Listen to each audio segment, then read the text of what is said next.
Hey everyone, it's Adrian from the Pageant Project with you. Apologies for the delay, completely my fault. I've had some technical issues, which I won't bore you with. Our special guest for today is Vincenza. Now, in all the hullabaloo, I forgot to ask you how to pronounce your surname. Is it Carrieri-Russo? Very good. I am impressed. It's Vincenza Carrieri-Russo, but that was a very good first attempt. I figured I got to get one thing right today, Vincenza, so maybe pronouncing your surname will be my saving grace. But look, so thank you so much for taking the time to be with us. As I mentioned, your pageant is coming up in less than a week. Yes. So I'm going to ask you, first off, are you a first-time director, or is this at least the first time directing this pageant? I can see you're Okay. nodding your Yes. head. I am a first-time director of the Miss Delaware USA, Miss Delaware Teen USA pageant. So this is a very exciting new role for me. However, I am no stranger to pageants. I'm sure you know that.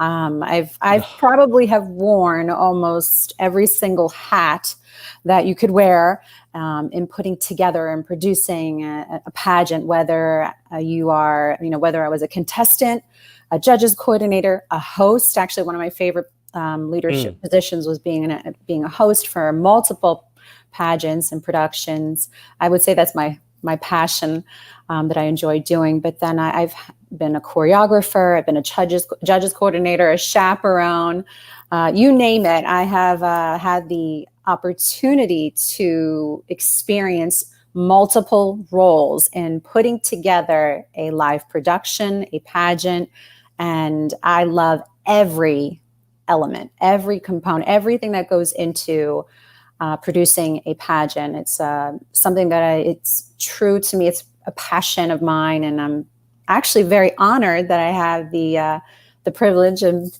position of being appointed the director of Miss Delaware USA, Miss Delaware Teen USA now. There's so many different places to jump in. I mean, I was aware that obviously you've got I would describe it as a storied pageant history, because I looked on your website and I just Googled you. And it's not everyone that I interview has an IMDb entry and a Wikipedia entry. So I feel like I'm interviewing a proper celebrity here. Oh, stop. Thank you. Thank you. If I backtrack to the beginning, I'll start with a simple question, which I ask just so we get it out of the way. How did you get involved in the crazy world of pageantry to begin with? Okay. So I was always a tomboy growing up. I enjoyed sports. My favorite sport was soccer. I was on the swim team every summer. I always was surrounded by sports, but I also had a love for dance, ballet, tap, jazz, hip hop, point since the age of 3. So I was no stranger to the performing arts and the stage, but I really loved sports. And one day my neighbor saw a picture of me from my 8th grade prom and told my mom, Vincenza should enter the Miss Delaware Teen USA pageant. She's so pretty. She's so captivating in this photo. And so my mom was like, sure, let me ask her. And my mom approached me with the idea, and me, the daredevil I was, and I was like, sure, I'll try something different, try something new. I had no idea what I was doing. Zero clue. No idea. I just was told to smile when I got on that stage. And that's literally what I did my first pageant. I just smiled. I remember to this day, my cheeks were killing me. I was shaking. But Yep. First time, 4th runner up, I was hooked. I was like, oh, I like this. This is fun. And then I just kept coming back every year after that, and the rest was history. What was it that most sort of captivated you? I mean, as you described yourself as a tomboy, and you're definitely not the first woman who's described themselves as that, but I'm just curious, for you personally, what aspect drew you into pageantry? What got you hooked, so to speak? Honestly, I enjoyed the competitive element to it. I love training, working hard, being disciplined about setting a goal and working hard for it. I think that's what I enjoyed the most. And it's so rewarding when you set a goal and you achieve it. Now, achieving a goal doesn't mean you're walking away with the crown on your head. It could be Yeah. as something as I really want to build that confidence on stage or nail that interview or just feel good about walking out of that interview room like I did that. I was myself, or even just training and preparing and working out and eating healthy. These are all so many components that go into preparing and competing for a competition. And then obviously the best part of it all, the sisterhood, the friendships. I mean, some of my best friends are from every single pageant I have competed in. And still to this day, I maintain these relationships and friendships. I mean, my pageant is this weekend, and I have called upon almost every single friend that I have met over all the years of competing in pageantry to come on and help me this weekend. And I'm very fortunate that every single one of them is joining me. So I'm very lucky, but that's what pageants have offered me. And everyone goes through those different experiences, but I really enjoy that competitive element. Can you give us an idea, rough speaking, how many pageants you've competed in? I would say I stopped counting after 30. I would have to say, I always say over 30, and I lost track. That's fair enough. Before I won the title of Miss Delaware USA, I was competing. I was already at 30 pageants, and it was 9 years before I won that title. And that was a big deal, big deal for me. I worked so hard. Every year I kept coming back, and I always explain this to my contestants that I know what it is to be in your shoes. I know the experience. I know the emotions. I know the feelings. I know the sacrifice, the financial investment. I know every emotion because I did it for so long. And it was, you don't forget. You really don't forget those feelings, those experiences, those emotions that you go through when you train so hard for something and you want something so badly. And it was by far the most rewarding experience of my life to this day, even to this day. What is it like? I mean, I feel there's so many different questions I want to ask you, but let me ask you this one. What is it like being first-time director? You've got your contestants coming in, and you do know exactly what it's like to be in their shoes. And it wasn't like it was so long ago, it was a different era. I mean, that's got to be something that you just sometimes catch yourself and go, hang on, that girl there, you used to be me like 5 years ago, 10 years ago. Does it feel surreal at all? Yes. I sometimes pinch myself that I have this honor of being the director. And I remember like it was yesterday, to be honest with you, that I was in their shoes competing and preparing. I know what every single one of them is feeling right now, today, like a few days building up to the weekend. I know what they're feeling.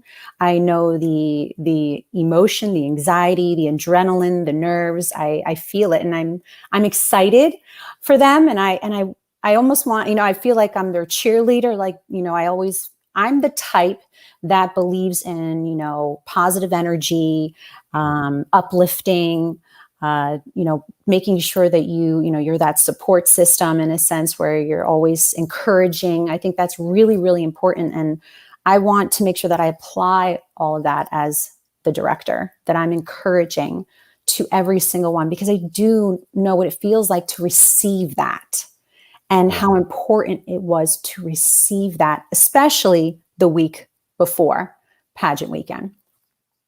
And as a director, how are your emotions 5 days out, 6 days out, compared to when you were competing and you were 5 days, 6 days out? I know very well, having interviewed, I mean, similarly to yourself, you stopped counting at 30 pageants. I stopped counting pageant interviews when I got to 200. I know I've done over 200. But can you compare the emotions you feel as a director to the emotions going in as a competitor? I haven't slept in weeks. That sums it up. I think about this pageant, this moment every single day. I go to bed thinking about it. I wake up thinking about it because I want it to be done correctly. fairly, and I want my contestants to have fun. It's so important that they enjoy the experience. And that's something that I stress. And I'm not sure if you know, I'm an owner of an Italian restaurant in Delaware. I very much Okay. know that we had Danielle Allura on our podcast, and I had seen your restaurant before. I think someone had tagged themselves in it, and then Danielle mentioned it, and I love Italian food. So now I'm looking at it, and every time I look at it, I get hungry. So I do know. Okay. As a third generation restaurateur and growing up in the industry, I was always taught, it's important the customer comes first and making sure that they have the best possible experience. Yes, the quality of the food and what you provide and the product is so, so important. But it's really important to stress that they enjoy their experience. And I'm applying that same mentality with going into producing the Miss Delaware USA, Miss Delaware Teen USA pageant, that I want my contestants to have the best possible experience. And that's what I think about every single day in, day out. What can I do to make sure that they feel good, they feel confident, they feel comfortable, especially, during a pandemic. So I'm thinking of all of these elements that go into making sure that it's a beautiful production, it's organized, it's on time, but I always make sure that the contestants come first, top priority, every step of the way. Well, that's interesting because I only have two guiding principles when it comes to pageantry, and that one is one of them, that the girls must come first. Mm-hmm. How much more difficult has it been doing the pageant just after or still during the pandemic? I mean, I can't imagine it's made it any easier. Someone put it into perspective for me that God is preparing you and teaching you right from the beginning that nothing can stop you, that, it's not, nothing in life, worthwhile comes easy. And if it were easy, everybody would be doing it. So I always say that, and I believe that it's preparing me, it's training me, it's making sure that I'm sharp and I'm disciplined from the very beginning, but I'm also building a strong foundation. And I think that's really important, especially as a first-time director, that I build a really strong foundation, a very good reputation, because that will set the tone moving forward. And yes, to be honest with you, it has been very stressful, very challenging, but anybody that knows me knows I love a good challenge. So I find it very ironic that, I'm the director in the middle of a pandemic. But I thought, you know what? I like a good challenge. And I think it's interesting that I'm being tested, but it's helping me stay sharp and stay disciplined every step of the way. I guess it's a case of sometimes being careful what you wish for. If you say that you like challenges, God says, "Oh, really?" Oh, really? And goes, Hey. "Here you go. Have a pandemic." I mean, when you begin as a pageant girl, most contestants have a goal. If they want to win, they set their goal as eventually they want to win a title. Right. Normal. When it comes to directing, normal and healthy, I would say. Nothing wrong with saying that you want to go for the top, that you want to win. Right. When it comes to being a director, I'm just curious. You already mentioned some of the things like you're building your reputation, which is hugely important, Yes. not just in pageantry and life, in the restaurant business as well. What sort of goals do you have in terms of being a pageant director? Well, I feel that what I've learned as in this new role, that I noticed that the most common question I get asked is how many contestants do you have? How many contestants do you have? And I realized that, wow, that's a very common question that many people ask me. But I look at quality over quantity. And for my first year, I wanted quality contestants. But then now that I've been experiencing it, and it's just a few days before pageant weekend, I think I always want quality over quantity. And again, the same mentality is applied in the restaurant industry. We always think of these things.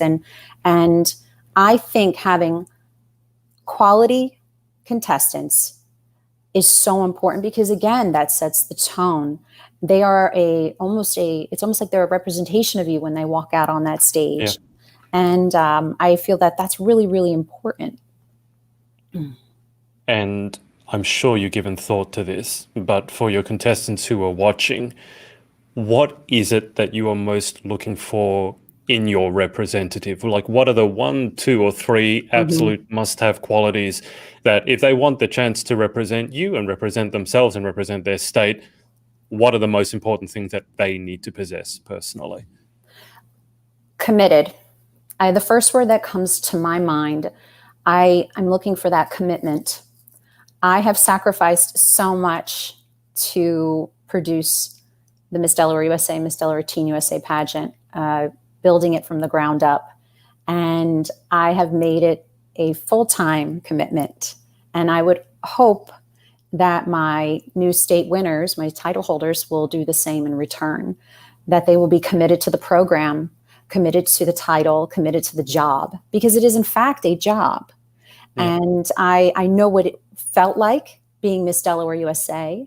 And I know the sacrifice. I know the training, because you're not only a state representative, but you're also training for the national competition.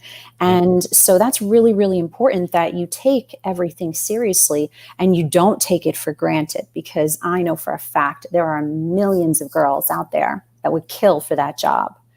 And it's important that whoever my lucky title holders are, my winners are, they will be committed to the organization, committed to the program.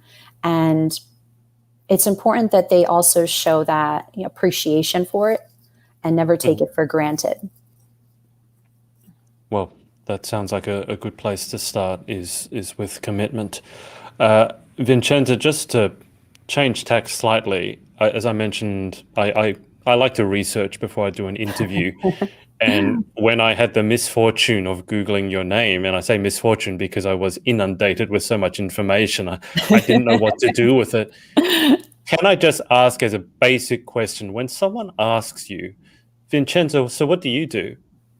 How on earth do you answer that question? I mean, I have the website up there when my computer was still working. And it's like, I don't know where to begin. I mean, there's the restaurant business, Yes. which in itself is manic. I know during the pandemic, if I've read correctly, you're not doing dine-in, but you're still running a restaurant. Yes. And then on top of that, you've mentioned some of the things like you love hosting, you a spokesperson for Lupus. I'm just looking it up here, and there's so many different things. So how do you introduce yourself, or how do you answer that question? So what do you do? Oh, gosh.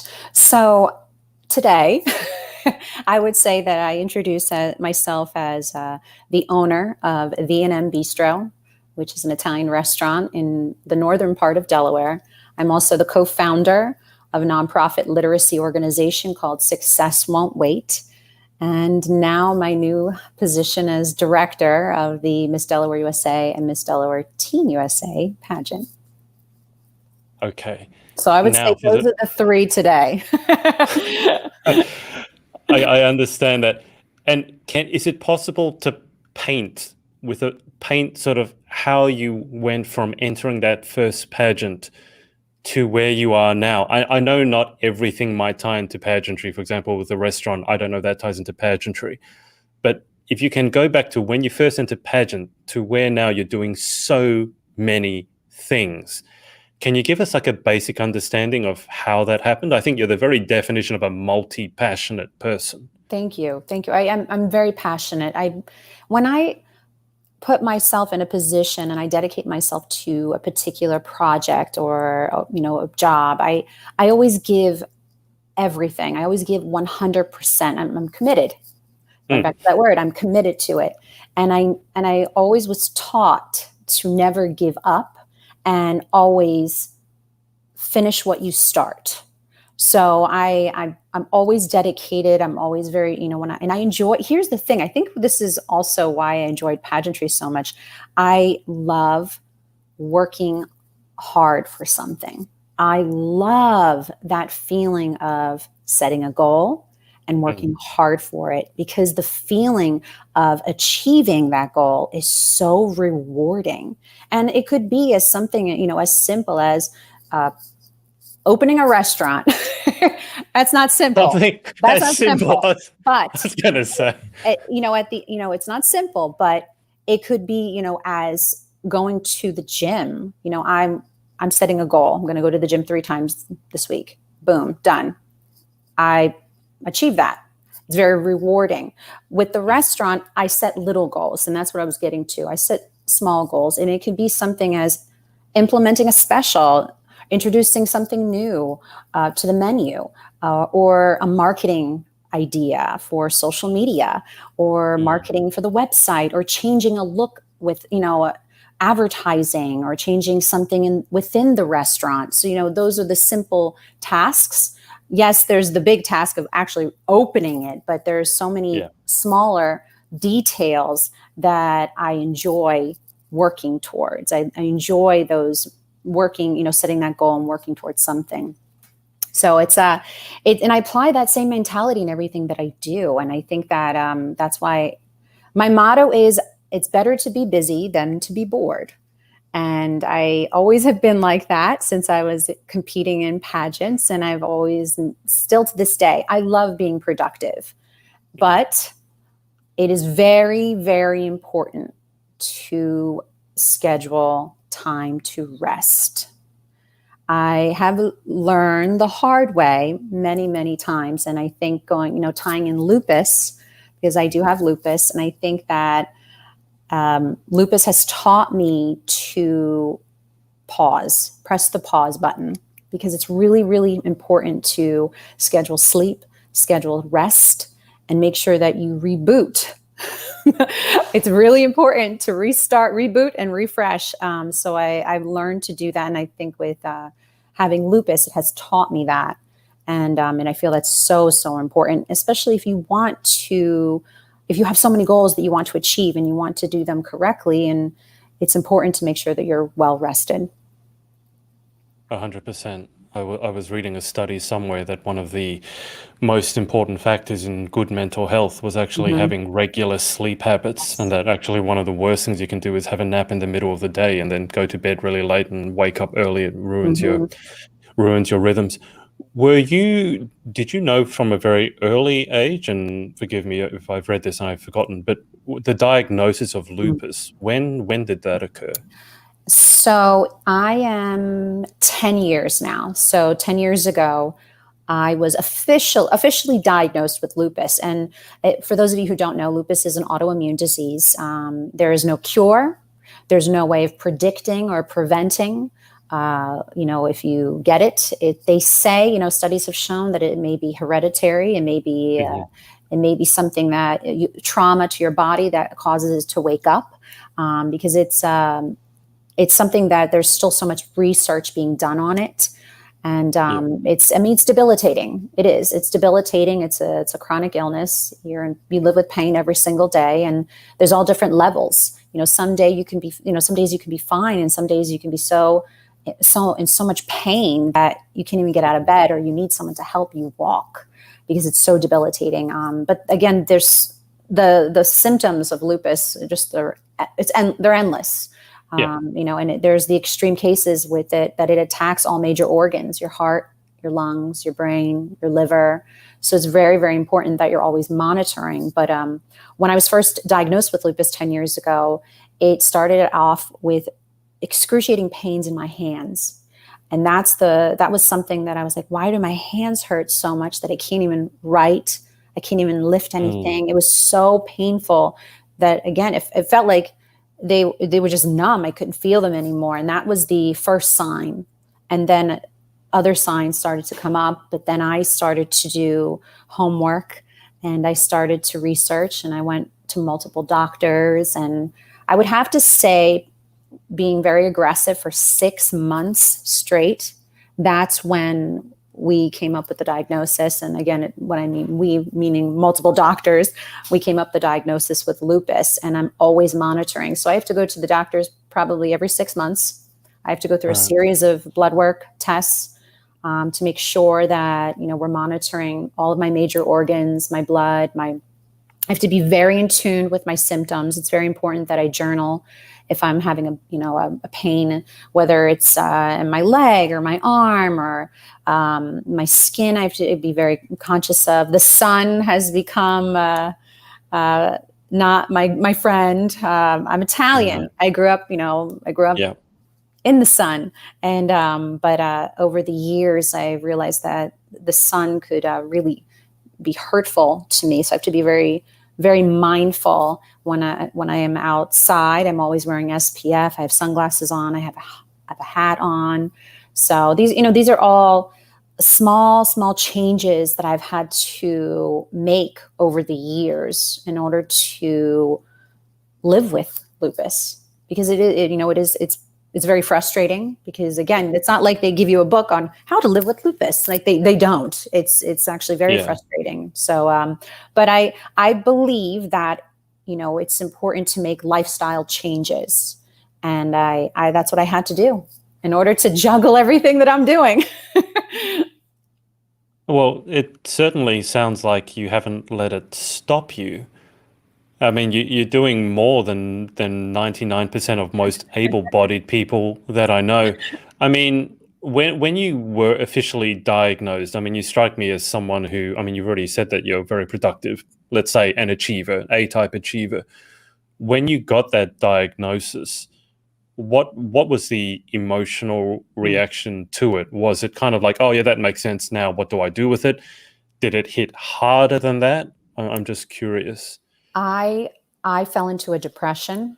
It was Right. devastating, actually. Looking back 10 years ago now, and just remembering all those emotions and feelings, I felt very lost. I felt devastated. I felt let down. I felt like, is this it? Because it's deadly. It's a deadly disease. It really is. And if it's not treated, or if you're not diagnosed correctly and you're not treated correctly, you can die from it. And many people have died from it.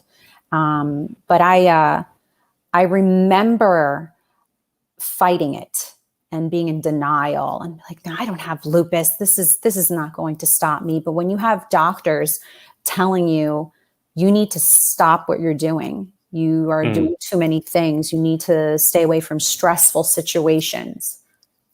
Avoid stress. I think that was the best line I received from a physician. Avoid stress and you'll be okay. And I said, avoid stress? How do you avoid stress?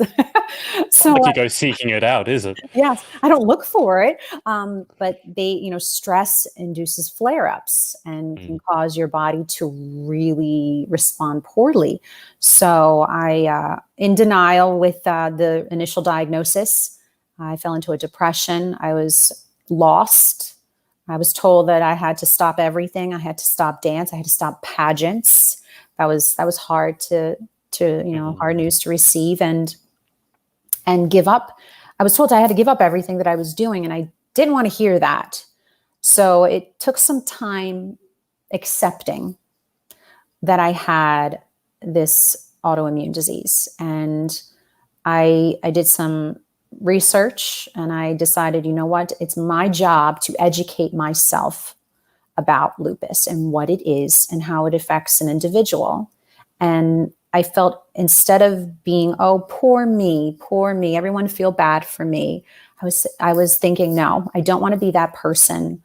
I want to embrace it and accept it and learn to live with it in a way that is healthy. So I started to make those lifestyle changes, and I made some major changes to the point of even who was in my circle, because stress induces flare-ups. So I started to be very mindful of who was in my circle. I started to read quote books. I was always very religious growing up, but I started to really embrace prayer. I have one of my favorite books is a quote and Bible book. It's like combined with all different scriptures and quotes all combined. It's one of my favorite books, and I carry it with me everywhere I go. And I started to really help my mental. I started focusing on my mental, and then also my physical, in a sense where I started to eat better. I started to exercise even more. And I educated myself on food that is good for your body, because what I've learned is that if you do not watch the food that you are putting into your system, it could really affect your health tremendously. So with many, many years of practice, because I say it's practicing a lifestyle change. It doesn't just happen overnight. You have to work at it every single day. And 10 years later, I'm still working at it every single day. I make sure I go to the gym because my body is so weak. I mean, I may look strong, I may feel strong, act strong, but I don't feel it sometimes. There are days that I can't even get out of bed. There has been days that my sister has had to help just dress me because that's how painful my lupus can get if I'm neglecting myself. So I learned to build more muscle. I've learned to build endurance just by going to the gym and focusing on these little goals, and then eating healthy food that, gives you more energy. Now, here's the thing. I'm Italian. I love food. I love food. I love pizza. I love pasta. I love bread, but they don't love me so much. So I have to, everything in moderation. That's the key.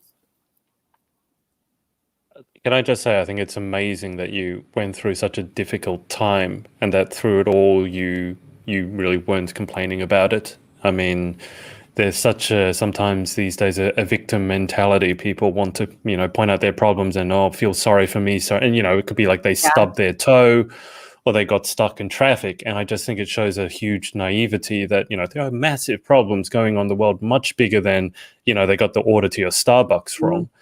But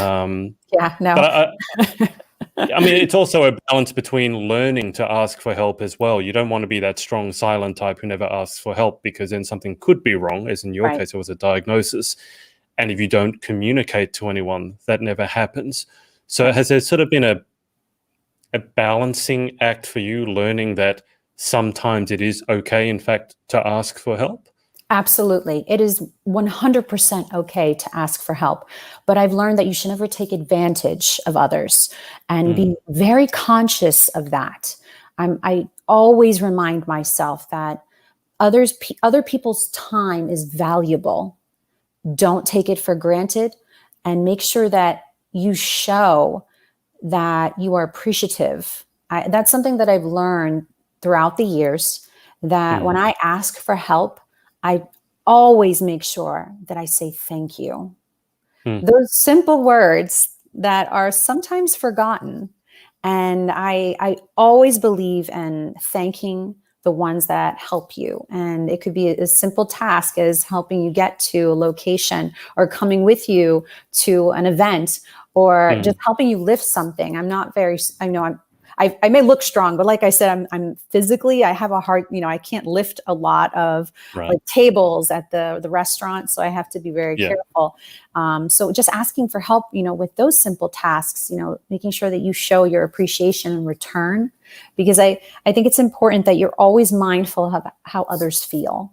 And, yes, I may not be feeling great, but I always try to put others first. And I realize that does help. It does help. And nobody's perfect. Adrian, we're not perfect. Everyone has their flaws. But I always try to be mindful of showing appreciation to other people's time and their help when I need it. I think it's fascinating you say that, because I was interviewing a director probably 2 years ago now, and I asked her what I thought would be a straightforward question, which was, do your contestants thank you? Are they grateful afterwards? And quite shockingly, she said a lot of her contestants actually never thank her. When the whole thing is over, they don't come by and say, even like, thank you for your hard work. I mean, it's not about whether you win or not. You have to realize most directors are doing it not because they want to become hugely rich. It's because the love of pageantry and the love of, the sisterhood. Yes. So for your contestants watching, I want to say it's very important just to say thank you, not only to your director, but your sponsors, your parents, your partners, if they've been supporting you. I mean, I sometimes feel sorry for pageant partners because bless them, yes, bless them. I can always pick them at an event. They're always the guys who are standing in a corner looking very, very confused. Like, what am I doing here? And they don't know where to look and what they're allowed to look at. I find it. What did I get myself into? Well, they're always drinking to cope with that. So, but yeah, just thanking people. And as you said, not taking people's time for granted. So before we jumped on live, I said I was very appreciative of you jumping on with us. And, you know, because you can get money back, but you can't get time back, and you can't get, you know, memories back. You can't get moments back. So I think it's very, very well spoken what you said. I just want to ask in terms of the restaurant. So now V and M Bistro, correct me again if I'm wrong, but it's Vincenza and Margherita. Margherita. Wow, you really are very good with the Italian pronunciation. I have not been practicing for the past week, but Vincenza obviously is yourself. Margherita, what's the story behind the and M part of your restaurant's name? Margherita is my little sister. So my sister and I we're in this together. We're the dynamic duo, the sisters. My sister is been a huge part of everything that I do in my life, but a huge part of the restaurant, obviously. But she's also been a huge part of my pageant life. And every pageant I've competed in, she's been there. On top of my I'm Italian, so obviously we come in packs. Yeah. My mom, my dad, my brothers. But my sister, she's my best friend. My business partner, and so it's exciting to be in business with her. And I think about it all the time because people ask me this. They're like, how do you do it? How do you work with your family all the time? Don't you fight with your sister? Yes, we fight. We argue, but there is such thing as having a healthy argument. We were raised by our father. He would always say that forgive quickly, especially in the restaurant industry, because it is a very tough industry to survive, to, be in. He said, forgive quickly. And that is the motto, the mentality, that we have when we work every day together. We have our arguments, we disagree. When we disagree, we're not like some Italian households that are very dramatic, and we're not like that. There's such thing as healthy fighting, but we always make sure at the end of the day we come back together. Hey, I'm sorry I said that, or hey, I'm sorry I was a little bit maybe too forward or aggressive with the particular issue we were discussing. But we always make sure that at the end of the day that we come back together, we apologize, and we don't hold grudges. We keep it moving. And that's really, really important, because people ask us all the time, how do you do it? How do you work with your sister? How do you work with your family? Don't you want to kill them? And I say, no, I wouldn't want it any other way, to be honest with you. Yeah. I feel lucky that I get to go to work with my family every day. Yeah. It's a blessing to me. When you argue, is it over really, I'm not going to say unimportant or important things, but are we talking about arguing someone put too much salt in the bolognese sauce? Are we arguing about business practices? Like, what exactly are we arguing about here, just out of curiosity? It could be anything. It could be something as simple as putting signage together for the exterior part of the building. Making sure that the placement of the letters or the size of the font is a certain size, because the drivers in their cars driving by, they won't be able to see it. You have to have the font size a certain size, or they're not going to be able to see it, or a certain color. Some simple little details we could have a disagreement about, or the items on the menu, or how we approach business decisions. But we always feel that communication is key.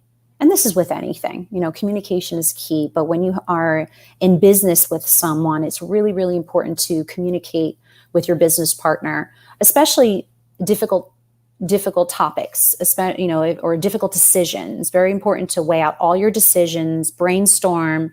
I mean, there's no such thing as a bad idea, but it's also important before you execute an idea that you talked about it, you weigh out, the pros and cons, and sometimes you got to take risks. So, you always trial and error. So, but it's important to forgive quickly. Again, my dad always says that, forgive quickly and you will be fine. And it's going to be 7 years this fall since M Bistro has opened their doors. And he's right. Forgive quickly, or my sister it would have been just M Bistro and she would have kicked the V out. No. I mean, congratulations, first of all, because 7 years in the restaurant business, especially after Corona, it might as well be 5,000 years. You're well overdue your gold watches, but you have to talk to your boss about getting a gold watch. If I can take you back to 2014 when you opened the doors for the first time, can you just tell me how that moment felt? Because I've never opened a restaurant and I've seen all these documentaries about restaurant. I love food. I love what goes on behind the kitchen, in the kitchen. What was it like when the doors opened the first time? Wow. So it's so funny that you're asking me this question, because I feel that I'm reliving it right now when building up to pageant weekend. The same feelings and the same emotions, and you're nervous, you're excited, you're scared, you're worried, but you're stressed a little bit, actually you're stressed a lot. The same feelings. It's because I feel that I'm opening up a restaurant. That's literally what I'm going through right now. I feel like I'm about to open up a new business, and the grand opening is pageant day. That's what it feels like. So the same feelings I'm going through that I've went through 7 years ago before I opened the doors of M Bistro. And I remember like the morning of, you were just like, just go for it. Just go for it. It is what it is at this point. If something goes wrong, you figure it out. It's all about troubleshooting, right? There's no such thing as a perfect production. And, it's how you work through the hiccups, and the same thing for, opening up a restaurant. And you know what the two actually correlate. They're very similar, meaning a pageant, producing a pageant and opening up a restaurant and running a pageant, because they're productions, and you have everyone's role. And it's, I've actually used this example in training some of my employees, that when you're table side speaking to customers who are your audience, you are putting on a show, and you are the star of the show, and they've come to see you. Give them the best experience, give them a show them that confidence table side. And when they walk out those doors, they felt like they just saw, the best show ever, and they want to come back for more. So it's very similar, very, very similar in producing a pageant, because you're who's your audience. You have to, remember that, who's your audience. And, we want to give them the best possible experience. So I apply there's a lot of similarities, and I apply mentality that I apply in the restaurant, I'm applying with the producing the pageant. I think it will put you in really good stead. I mean, having owned and operated a restaurant for 7 years, where you're literally sometimes putting out fires, troubleshooting, you're putting out fires. Oh yeah, that's all I do. When it goes to running a pageant, it's like, if it goes well, you'll know, because no one will know you're there. It's that sort of thing. Like, if people know you're there, that sometimes means things aren't going well. It's like, if you can just be invisible, then that means things are going really well. So Yes. I think it's going to stand you in really good. And pageantry, being a director, it is a business. And I think it's actually a really good thing to treat directing the pageant as a business, because as you pointed out, there are the parallels with audience and putting on a show. And, if people enjoy it, they will come back. Yes. I mean, there are certain business fundamentals that apply everywhere. I just have to ask, because now I'm thinking about Italian food. What is the secret to Italian food? I know that's a stupid question, but when you think Italian food, are you thinking the herbs and spices? Are you thinking fresh pasta? Are you thinking seasonal, fresh? Like, can you tell me what Italian food means to you? Okay, so how I was raised by a chef. So I grew up in a household that we always ate well because one, food is really important.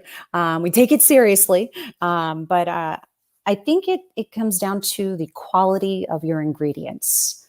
Really, really important when you're putting together a dish. But also the person making it is so important. They're making it and doing it and creating it with love. It's really, really important. My dad always stresses this, that, you can give anyone a recipe. It's the person making it that makes the difference. Are they doing it with their heart? Are they just doing it to do it? But I would have to say the quality of the ingredients, the freshness of the product is really, really important. And then the love that you put into it. And maybe it takes some practice in nailing a recipe, but I feel that with the quality ingredients and the love you put into it, I think that really makes Italian food. You come to my house for a special holiday. I mean, we're just cooking all day. That's what we're doing. We're eating and cooking and eating, cooking and eating. There's no such thing as just one meal. There's multiple meals. We take breaks and go right back to eating. So it's fun because you know what's nice about dinner time or food, and it brings people together. And it creates conversation. It creates an experience. It's enjoyable. And I think that's what I love most about Italian dinners or Sunday dinners with family. It brings us together. If you had one final meal before you left this earth, a meal and a drink, because I've seen your cocktails and I'm like, I want the food, but the cocktails, I'm like, give me that. A final meal and a final drink. What would be your go-to if you could have anything? Pizza made by my dad only. I have to say he makes the best pizza, and anybody that knows my dad's pizza knows when he's making it, it just tastes different. You could have multiple pizza makers with the same product, the same freshness of the product, the ingredients, everything, but it's the way he prepares it, the way he makes it. It's a whole experience in itself, but pizza made by my dad. I think that would be the final meal. Drinking wise, I'll be honest with you, I'm not a big drinker. I know that you probably have eyed up our famous limoncello iced martini that we sell at Vienna M Bistro. Yes. Very eye-catching, and I am a martini person, so I'm like, I want that. That's what we're known for. Really, that's what we're known for. We make our own lemon ice and we make our own limoncello in-house, and and we joke it's the drink that never ends. Because the lemon ice melts and all the flavors combine, and it just you feel like the drink keeps coming, it keeps going and going, and it never ends. So that's why people love it. But it's refreshing. You can have this particular cocktail at any point in your meal. It could be during the beginning of your meal, the middle of your meal, or it could be a dessert drink. So it's refreshing, and it really goes with so many different items on our menu as well. Who came up with that drink? So my family and I, when we would go to Italy, they had this drink that everyone would always get before you go to the beach, or just if it's a hot day, and they were called granitas, and it's alcohol and a water ice or an Italian ice mixed together. And my sister and I, we loved that drink when we would go to Italy and always have that. My family, that was always the go-to refreshing drink. So that was the idea, the inspiration that helped us create our famous limoncello iced martini. But again, like what sets us apart, because anybody could make it. It's not like we're reinventing the wheel. I think it stems from the quality of our ingredients. And I think that's what sets us apart from everyone else, because you can find a limoncello martini anywhere. And it's not difficult to make. It's very simple ingredients, but it's the quality of our ingredients, I think, that sets us apart. I mean, we make our own limoncello and we make our own lemon ice. A lot of restaurants or cocktail bars or martini bars, they don't make their own lemon ice. So that's something that, we take great pride in, but I think it also stems from that we have a ice cream background. I don't know if you know, we also own an ice cream business. It's going to be 16 years, I think, 16 seasons. Oh, wow. So, Right. So we love desserts, we love treats. So we combined the best of both worlds and made a heavenly cocktail. I'm seeing all the collaboration possibilities between pageant world and the restaurant and the ice cream. I mean, it just kind of writes itself. I often end up after interviews really hungry because we talk about food a lot. This is one of the occasions where I feel like I really want to drink as well. And I don't mean that I haven't enjoyed the interview, but it's like I've just been eyeing off that cocktail because the food looks amazing. But that cocktail, I looked at it and went, wow, as someone who appreciates martinis, and I don't like to drink a lot, which means when I do drink, I want it to be good. I don't want to waste the drink on something cheap and nasty. So when I saw that, it's like, oh, I really, really want that. Vincenza, we'll move towards the close because I've kept you on for a while already. Just before we get to the final 10 questions, anyone that you want to give a shout out to? Oh, gosh. My sister, Margherita, she has been a huge part of everything that I'm doing behind the scenes, even preparing for the pageant, because it's hard to juggle it all between the restaurants, the ice cream plates, everything that I'm doing. It's hard to juggle it all. But when you have such a great team in place, it's really, really important. So I wanted to give a shout out to my sister. So it's Margherita, I love you. Thank you for everything that you've been doing and helping me make sure that I achieve my dreams, but also being such a great support system and cheerleader. Okay. Final 10 questions. Always wrap up the interview with the same final 10. Just before we get to them, I've been thinking this on and off for the whole interview. Have you ever been told that you look like a famous person? Yes. 2 people over the span of 20 years. I guess age, you age and you change a little bit. When I was a teenager, I was always told this, always, you look like Demi Moore. You look like Demi Moore. And then I got older. Now I'm in my 30s. I get told, I think it's Megan Fox or Angelina Jolie combined. I get a couple of those, and I'm like, hey, it was Angelina Jolie. I've just been looking at you going, I feel like I'm talking to Angelina Jolie. I will take it. That is a compliment. And I'm not one of those people who says, oh, you look like a famous person. It's just like, I've been looking at it going, I feel like I'm speaking to the spitting image of Angelina Jolie. And she's a woman of substance as well. She does amazing work. So I really feel it's uncanny. So I'm glad I'm not the only one who's thought that. You're good. Thank you. I was thinking Angelina Jolie. Okay, final 10 questions. This is as pageant-esque as we're going to get. It's not a speed round, but if you want to zip through it, being the competitive soul that you are, then go for it. Random questions. Number 1, favorite word? Perseverance. Least favorite word? Hate. I don't even say it. I try to eliminate that word from my everyday vocabulary. It's better to say dislike versus hate. And then you know what? I'm going to add one more. Can't. I have eliminated can't. Growing up in the dance world, my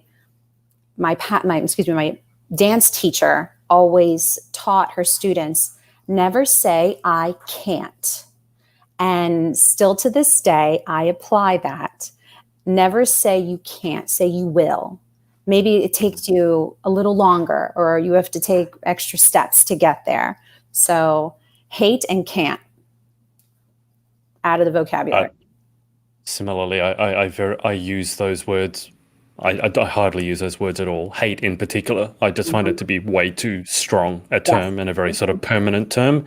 And you say can't, I say can't, coming from Australia, but same word. It's not a good word. Hmm. Question 3. Hmm. In life, what gets you excited? What turns you on? Hmm. I would say what gets me excited, what makes me happy, my family. My family. I thrive off of being with my family. This week was Father's Day. Mm. I was so excited to spend it with my dad. I was so excited to spend it with my family, my siblings. Um, my uncle put together a barbecue. We haven't had a barbecue in over a year. I haven't seen my aunts and uncles in a long time, and I was so happy. It was. I mean, I that made me happy. No, you couldn't put a price tag on that feeling and that moment, that Mm. just gathering. So family makes me excited, makes me happy. So that was what turns you on. Question 4, what turns you off? Negativity, complainers, definitely don't like that. And someone who's constantly complaining, constantly negative, I eliminate. Because of my Mm. lupus, I delete quickly. Yeah. If you do not bring me joy, I delete. I have to put my health first, and I've become very adamant about that. And Mm. but no one's perfect. Let me be realistic here. No one's perfect. We all have Mm. flaws, and it's okay to make mistakes, and but it's important to forgive too. But Yeah. I feel that if someone is constantly complaining, they got to Yeah. go. Got to Yeah. go. I think more of us should have that attitude. I think Mm. if their default setting is negative, then, replace them with someone who's positive in your life. Question 5. What Mhm. sound or noise do you love? Mm. I would say you might think this is hilarious. The sound of a fork and knife hitting a dish, and it's usually the sound of eating. Mm.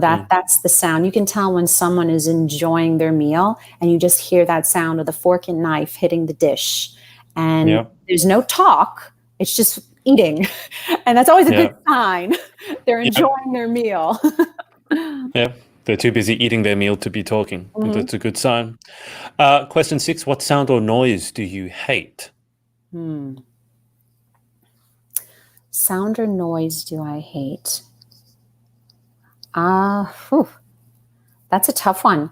See, some people may say no sound. They hate the sound of Mm. silence. I disagree. I love the sound of silence sometimes. Sometimes it's important to embrace that. So, noise that I dislike would probably be static. What do you think?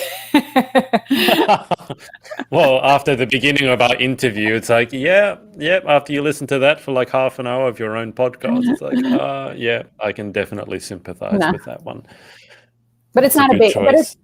to me, it's not a big deal. I would have to say that I'm not sensitive to sounds, that I would be Mm. bothered by it to the point that it would ruin my day, or shake me, or derail me. Yeah. I believe, I personally believe that sound is important. Actually, speaking of sound, just to mention this, in the restaurant industry, it's important to use all of your senses.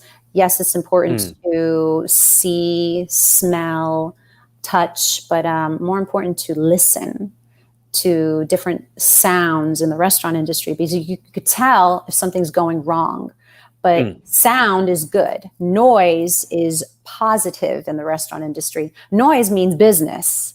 The sound of the silverware hitting the dish, that means people are eating. The sound Yeah. of people in your restaurant, the sound of the phone ringing, Yeah. that's all noise, and that's positive. It's when it's quiet. 100%. When it's quiet in the restaurant industry, it's not a good thing. Yeah, Too quiet. definitely. Yeah. Question 7. If you could Mhm. have any one superpower, what would you pick and why? Ooh. Hmm. Superpower would probably be, I would have to say, it's funny, growing up in the pageant world, I used to say the invisibility power, to be invisible, but that has changed over the years. Now it's a superpower would be like, I don't know if you do you follow any comic book superheroes? Oh, you do. Okay. You wouldn't be asking this question if you didn't. It would have to be like a Captain America, like the superpower of strength, and that he could, stop, any like a fireball, like coming towards you, or stop, a building from falling, the strength, that the physical strength. I wish I had that superpower. And I think that the reason that has changed over the years is because of my lupus. I want more strength and physical strength. So I would love for that superpower.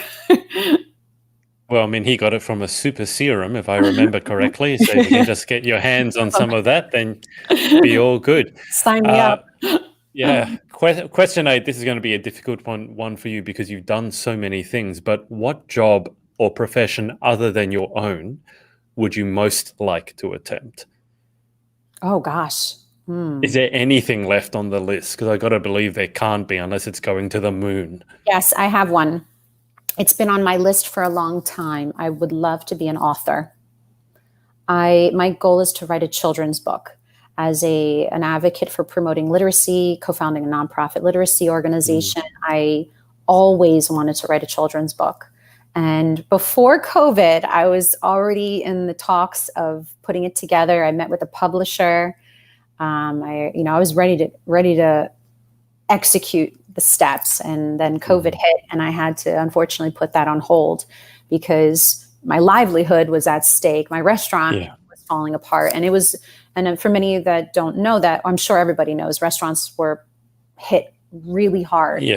This pandemic. I mean, it was serious, and still is, because we're still trying to recuperate, and it's going to take us a long time to get there. I mean, we're still trying to figure it out, but we keep saying, we just keep swimming. Eventually things are going to get better. So we're waiting for that day. But I would love to be an author of a children's book or books. I can see that. I think that will happen sooner than you think. Question 9, what job would you definitely not like to attempt? Oh, is there anything that you just wouldn't give a go? Gosh. See, I love trying new things. I love learning. I would have to say there is no job.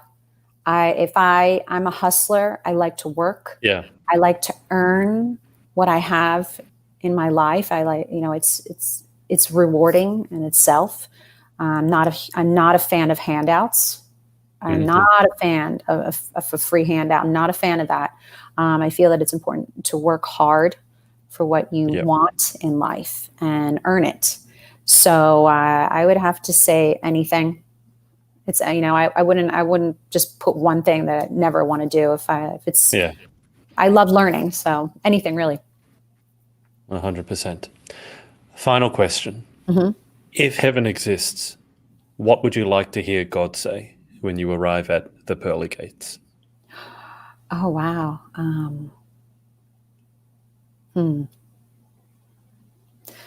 Let's see. Oh, gosh. What would you want him to say? I would say that he, well, first off, I'm arriving at the pearly gates is a good sign, right? So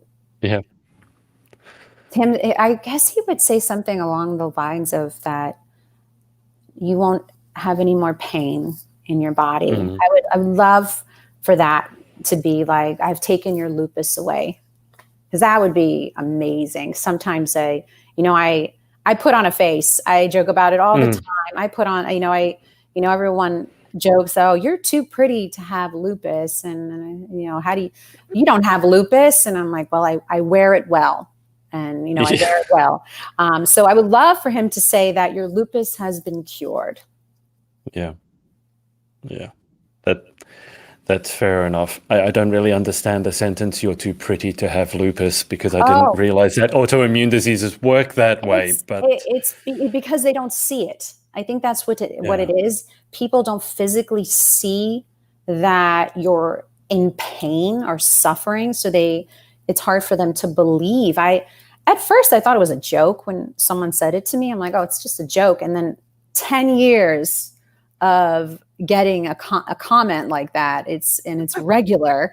You're like, really? Like, really? That's where we're going here? Like, I would never say that to anyone. But it's interesting that, they judge it, that way, that, because they don't know. It's the ignorance of, they don't know what lupus is. And I think that's why, so I've learned you can't get upset about comments like that. And I feel that it's my job to help them understand and educate. That's why I've become such a, I guess you would say, a big advocate and spokesperson for lupus, because we need to educate more people about what it is. And I think the more we educate our community and our world about what lupus is, we will get to a cure much faster. Yeah. It reminds me sometimes when people say you're too smart to be a pageant girl, or when they look at pageant girls and go, wow, you actually have a proper job. It's like, and I'm just like, what? There are so many levels to that statement that I could just like, do you even realize what you're saying? Yes. But yeah, we'll leave it at that. Look, Vincenza, that's it. Thank you so much for your time and jumping on at 6 a.m.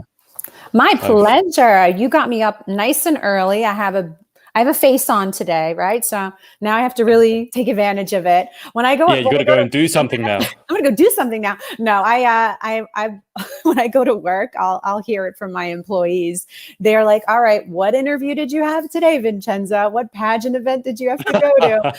They joke, because I don't look like this every day at work. I don't put makeup on. My hair's pulled up in a ponytail with the hat on. It's I have the t-shirt and the work pants and the slip resisted shoes. So it's not very pageant like, but I love dressing up. I love putting on a glam face. So I thank you for giving me such a good reason to get glam today. Well, it's always a pleasure to interview Angelina Jolie, so I can say I've crossed that off my bucket list. Thank you. Don't hang up with me just yet. I'll wrap up with the audience, and then I'll just have a quick chat to you before you head off. But thanks to everyone for watching, whether it's live or on the replay, and we will speak to you next time. Thanks for watching. Just a reminder to you entrepreneurial types to come and join us at our Facebook group, facebook.com/groups/the pageant boss. I'll see you inside and see you in the next episode.